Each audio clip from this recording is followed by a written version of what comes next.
കാലങ്ങൾക്ക് ശേഷം പാർലമെന്റിൽ കുടുംബാധിപത്യത്തിന് തുടക്കമിട്ടിരിക്കുകയാണ് നെഹ്റു കുടുംബം.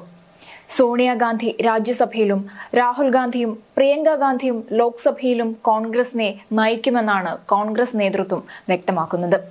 അതായത് വയനാട്ടിൽ നിന്നും രാഹുൽ ഗാന്ധി റായ്ബറേലിയിലേക്ക് മാറുമ്പോൾ ആ ഒരു വിടവ് നികത്താൻ പ്രിയങ്ക ഗാന്ധിയെ എത്തിക്കുക എന്ന നീക്കവും ഈ ഒരു കുടുംബാധിപത്യത്തിന്റെ ഭാഗം തന്നെയാണ്.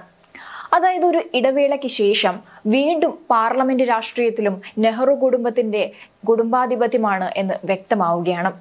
ഇപ്പോൾ നിലവിലെ ഈ ഒരു സാഹചര്യത്തിൽ കോൺഗ്രസ് നേതൃത്വത്തിൽ സംഭവിക്കുന്നത് അധ്യക്ഷ സ്ഥാനം അലങ്കരിക്കുന്ന മല്ലികാർജുൻ ഖാർഗെയ്ക്കും മറ്റ് നേതാക്കൾക്കും ഇനി കോൺഗ്രസിൽ കാര്യമായ പ്രാധാന്യമൊന്നും ഉണ്ടായിരിക്കുകയില്ല എന്നാണ്. ഇനി കോൺഗ്രസിൽ നിന്നും പാർലമെന്റിലെത്താൻ സാധ്യതയുള്ള മറ്റൊരാൾ പ്രിയങ്ക ഗാന്ധിയുടെ ഭർത്താവായ റോബർട്ട് വാദ്രയാണ്. ഇത്തവണ ലോക്സഭാ തിരഞ്ഞെടുപ്പിൽ അമേഠിയിൽ മത്സരിക്കാൻ താല്പര്യമുണ്ടെന്ന് അറിയിച്ച് രംഗത്ത് വന്നിരുന്ന റോബർട്ട് വാദ്രയ്ക്ക് കോൺഗ്രസ് സീറ്റ് നൽകാതിരുന്നത് അത് BJP രാഷ്ട്രീയമായി ഉപയോഗിക്കും എന്ന ഒറ്റ കാരണം കൊണ്ടാണ്. എന്നാൽ ലോക്സഭാ തിരഞ്ഞെടുപ്പ് കഴിഞ്ഞ സാഹചര്യത്തിൽ രാജ്യസഭയിൽ എത്താനാണ് ഇപ്പോൾ റോബർട്ട് വാദ്രയും ആഗ്രഹിക്കുന്നത്. കോൺഗ്രസ് ഭരിക്കുന്ന കർണാടക, തെലങ്കാന സംസ്ഥാനങ്ങളിൽ ഏതിലെങ്കിലും ഒഴിവ് വരുമ്പോൾ മത്സരിക്കാനാണ് അദ്ദേഹത്തിന്റെ നീക്കം. സ്വാഭാവികമായും അത് നടക്കാനുള്ള സാധ്യതകൾ തള്ളിക്കളയാനാകില്ല. അങ്ങനെ സംഭവിച്ചു കഴിഞ്ഞാൽ നെഹ്റു കുടുംബത്തിൽ നിന്നും 4 പേരാകും പാർലമെന്റിൽ ഉണ്ടാവുക. BJPക്ക് അടുത്ത ലോക്സഭാ തിരഞ്ഞെടുപ്പിലും നിഷ്പ്രയാസം അധികാരത്തിൽ വരാനുള്ള സാഹചര്യമാണ് സോണിയാഗാന്ധിയും പ്രിയങ്ക ഗാന്ധിയും രാഹുൽ ഗാന്ധിയും അങ്ങനെ നെഹ്റു കുടുംബം ഒന്നടങ്കം ഇതുവഴി ഉണ്ടാക്കി കൊടുക്കുന്നത്. ഇത്രയൊക്കെ തിരിച്ചടി നേരിട്ടതിന് ശേഷവും നെഹ്റു കുടുംബത്തിന്റെ നിലപാടിൽ യാതൊരു മാറ്റവുമില്ല എന്നുള്ളതാണ് അത്ഭുതപ്പെടുത്തുന്നത്. ഇത്തവണ സീറ്റ് നിലയിൽ മുന്നേറ്റം ഉണ്ടാക്കിയതാണ് നെഹ്റു കുടുംബത്തിന്റെ ഇപ്പോഴത്തെ അമിത ആവേശത്തിനും അമിതമായ ആത്മവിശ്വാസത്തിനും കാരണമായിരിക്കുന്നത്. പക്ഷേ അനാവശ്യമായ ആത്മവിശ്വാസം കോൺഗ്രസിന് ഉണ്ടാകുമ്പോൾ അല്ലെങ്കിൽ നെഹ്റു കുടുംബത്തിനും ഉണ്ടാകുമ്പോൾ അവർ തിരിച്ചറിയാതെ പോയിരിക്കുന്നത് യഥാർത്ഥ വസ്തുതയാണ്. ഇന്ത്യ മുന്നണിയുടെ ഭാഗമല്ലായിരുന്നുവെങ്കിൽ കോൺഗ്രസിന് എത്ര സീറ്റുകളായിരുന്നു ലഭിക്കുമായിരുന്നത് എന്നത് കൂടി സോണിയാഗാന്ധിയും രാഹുൽ ഗാന്ധിയും ഒന്ന് വിശകലനം നടത്തേണ്ടത് അനിവാര്യമാണ്. മറ്റ് പ്രതിപക്ഷ പാർട്ടികളുടെ പിന്തുണ കൊണ്ടാണ് കോൺഗ്രസിന് സീറ്റുകൾ വർദ്ധിപ്പിക്കാൻ അതൊരു യാഥാർത്ഥ്യമാണ്. അല്ലായിരുന്നുവെങ്കിൽ 2019 വലിയ തിരിച്ചടി കോൺഗ്രസിന് ലഭിക്കുമായിരുന്നു എന്നത് വളരെ വ്യക്തമാണ്. മോദി സർക്കാരിന്റെ നയങ്ങളെ ശക്തമായി എതിർക്കുമ്പോൾ തന്നെ കോൺഗ്രസ് ഭരിച്ച കാലത്തെ പല കുറ്റകൃത്യങ്ങളും അഴിമതികളും ചൂണ്ടിക്കാണിക്കാതിരിക്കാൻ കഴിയുകയില്ല. രാജ്യത്തെ ഞെട്ടിച്ച അഴിമതിയാണ് 2ാം UPA സർക്കാരിന്റെ കാലത്ത് നടന്നിരുന്നത്. പല അഴിമതി കേസുകളിൽപ്പെട്ട് മൻമോഹൻ സിംഗ് സർക്കാരിലെ കേന്ദ്രമന്ത്രിമാർ അഴിക്കുള്ളിലായത് ജനങ്ങൾ മറന്നിട്ടില്ല എന്നത് കോൺഗ്രസും ഓർക്കേണ്ടതുണ്ട്. കോൺഗ്രസിലെ കുടുംബവാഴ്ചയ്ക്ക് കുടപിടിക്കുന്നവർ ഇതൊന്നും തന്നെ ഓർത്തെടുക്കാൻ ശ്രമിക്കുന്നില്ല.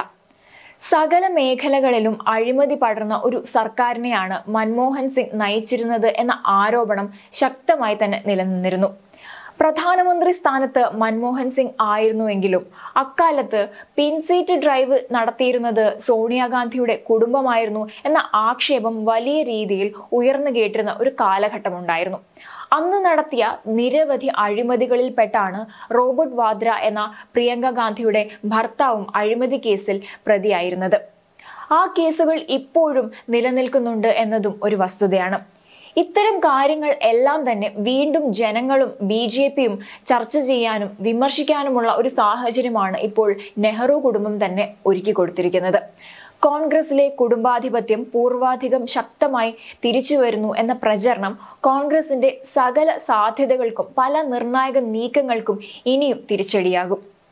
2029 ലോക്സഭാ തിരഞ്ഞെടുപ്പിൽ ഇതുതന്നെയാകും BJPയുടെ പ്രധാന പ്രചരണ ആയുധം എന്നുകൂടി കോൺഗ്രസ് ഓർക്കേണ്ടതുണ്ട്. രാഷ്ട്രീയത്തിലെ കുടുംബാധിപത്യത്തെ ഒരിക്കലും രാജ്യത്തെ പുതിയ തലമുറ അംഗീകരിക്കില്ല. ജനങ്ങളുടെ മനസ്സിൽ നെഹ്റു കുടുംബത്തിന്റെ മാറ്റുകൂട്ടാൻ റോബർട്ട് വാദ്ര കൂടി വരികയാണെങ്കിൽ സാധിക്കുമെന്ന ധാരണ നെഹ്റു കുടുംബത്തിനോ അല്ലെങ്കിൽ കോൺഗ്രസിനോ ഉണ്ടെങ്കിൽ അത് തെറ്റാണെന്ന് തന്നെ പറയേണ്ടിയിരിക്കുന്നു. പ്രിയങ്ക ഗാന്ധി ഏത് പദവിയിൽ എത്തിയാലും റോബർട്ട് വാദ്ര പിൻസീറ്റ് ഭരണം നടത്തുമെന്ന വിമർശനം വലിയ രീതിയിൽ ജനങ്ങളുടെ മനസ്സിലുണ്ട്. അതിന് തുടക്കമിടുന്നത് പോലെയാണ് വയനാട്ടിൽ നിന്നും ഇനി ആരംഭിക്കാൻ പോകുന്നത്. പാർലമെന്ററി രാഷ്ട്രീയത്തിലെ പ്രിയങ്ക ഗാന്ധിയുടെ അരങ്ങേറ്റം ഏറ്റവും കൂടുതൽ ആഗ്രഹിക്കുന്നതും അവരുടെ ഭർത്താവായ റോബർട്ട് വാദ്ര തന്നെയാണ്. വയനാട്ടിൽ നിന്നും പ്രിയങ്ക ഗാന്ധി ജയിച്ചാൽ വൈകാതെ താനും പാർലമെന്റിൽ എത്തുമെന്ന് ഭർത്താവായ റോബർട്ട് വാദ്ര അറിയിച്ചിരുന്നു. വയനാട്ടിലും റായ്ബറേലിയിലും ജയിച്ച രാഹുൽ ഗാന്ധി വയനാട് ഒഴിയുമെന്നും അവിടെ പ്രിയങ്ക ഗാന്ധി മത്സരിക്കുമെന്നും കോൺഗ്രസ് അധ്യക്ഷനായ മല്ലികാർജുൻ ഖാർഗെ പ്രഖ്യാപിച്ചതിന് തൊട്ടു പിന്നാലെയായിരുന്നു വാദ്ര ഇങ്ങനെയൊരു പ്രതികരണം നടത്തിയത്. വയനാട്ടിൽ പ്രിയങ്ക വിജയിക്കുമെന്നാണ് പ്രതീക്ഷ. പ്രിയങ്ക പാർലമെന്റിൽ എത്തണമെന്ന് അതിയായ ആഗ്രഹമുണ്ട്. പ്രിയങ്കയ്ക്ക് പിന്നാലെ ഉചിതമായ സമയത്ത് താനും പാർലമെന്റിൽ എത്തുമെന്നും റോബർട്ട് വാദ്ര പറഞ്ഞിരുന്നു. വയനാട് ഉപതെരഞ്ഞെടുപ്പിൽ പ്രിയങ്ക ഗാന്ധിയെ മത്സരിപ്പിക്കാനുള്ള കോൺഗ്രസ് തീരുമാനം പുറത്തു വന്നതിന് പിന്നാലെയാണ് നിലപാട് വ്യക്തമാക്കി റോബർട്ട് വാദ്ര രംഗത്തെത്തിയത്. രാജ്യസഭാംഗമായി രാഷ്ട്രീയത്തിൽ പ്രവേശിക്കുമെന്ന് കഴിഞ്ഞ മെയ്യിൽ റോബർട്ട് വാദ്ര സൂചന നൽകിയിരുന്നു.